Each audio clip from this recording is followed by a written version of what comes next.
মোটা মুখরা মোটা হরফ কয়েকটি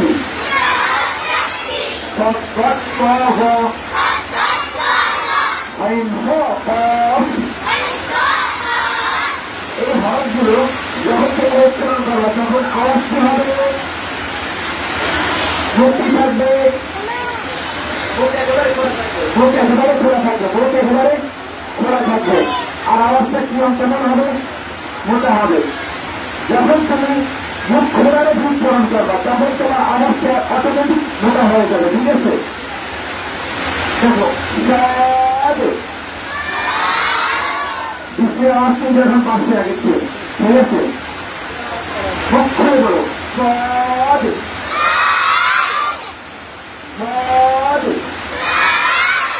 দেখো তো মুখটা খোলা থাকে কি থাকে না?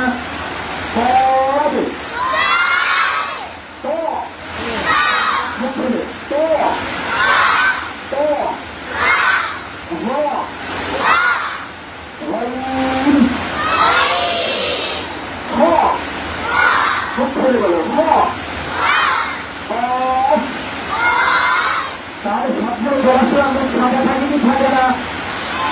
মুখ খোলা থাকে কি থাকে না? তাহলে বোঝা গেল আনুষ্ঠানিক ইরা পর্যন্ত মাত্র 7টা অক্ষর আছে যেগুলো গবেষণা মুক্তি থাকে, মুখ খোলা থাকে, মুক্তি থাকে। আওয়াজটা কেমন হয়? সবাই বলে না। আওয়াজটা কি হয়? যদি কিছু মোটা হয় কাঠিগুলো হতে হবে, পাতলা হবে, কাঠিগুলো হতে হবে। বুঝতে পারছো? মোটার বিপরীত কি? পাতলা, পাতলা হবে। ঠিক আছে? যেমন দেখো তো, সবাই খেয়াল করো, সবাই খেয়াল করতেছ, সবাই করতেছ। আমার মুখে দিয়ে চিন্তা করে দেখো তো, আমি উচ্চারণ করে আওয়াজটা মোটা হয় নাকি পাতলা হবে? হয় বলবা বা খুব পাতলা করে বা মোটা হয়েছে না পাতলা হয়েছে? ঠোঁটটা দেখবে তোমার ঠোঁটটা পাতলা থাকবে, ঠোঁটটা কি থাকবে? বলো আর দেখো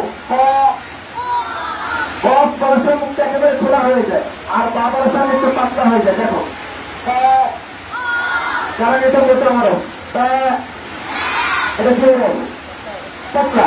বলো কি হলো? পাতলা।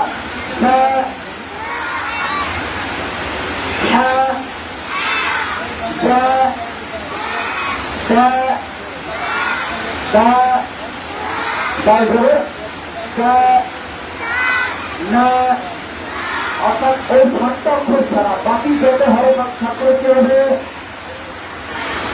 এই যে মোটা হরফের কথা বললাম তোমাদের এখানে অনেক সময় নুন সাকিন আসলে আসে না।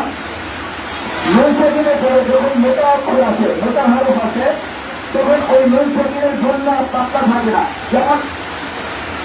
যেমন তোমার পড়ো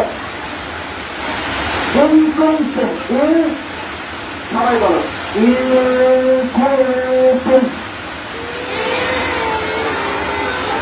যে ঝুঁকাটা করছে, ঝুঁকাটা পাত্তা হয়েছে কি হয় নাই? পাত্তা হয়েছে না, হয়েছে কি হয় নাই? কারণ কি এই প্রত্যেকটা ঝুঁকার পরে যে হরফটা আসছে, এই হরফটা হলো পাতলা হরফ, এই হরফটা কি হরফ? কিন্তু দেখো নুন থেকে পরে অক্ষরটা যখন ওই যে 7টা মোটা হরফ, ওই হরফগুলো আসছে তখন দেখবা এই ঘূর্ণাটা মোটা হয়ে যাবে। যেমন বলো আরেকটা হলো কি ওই ঘূর্ণাটা পাতলা, আর এটা কি? ওই ঘূর্ণাটা পাতলা, এটা কি? বুঝতে পারছো? এরা পরে তোমাদের স্টাফে তোমাদেরকে শিখাবে। ঠিক আছে? পরে তোমাদের স্টাফে তোমাদের আরো ভালোভাবে শিখাবে। যেমন শেষের একটা আমার একটু ধরো على هدى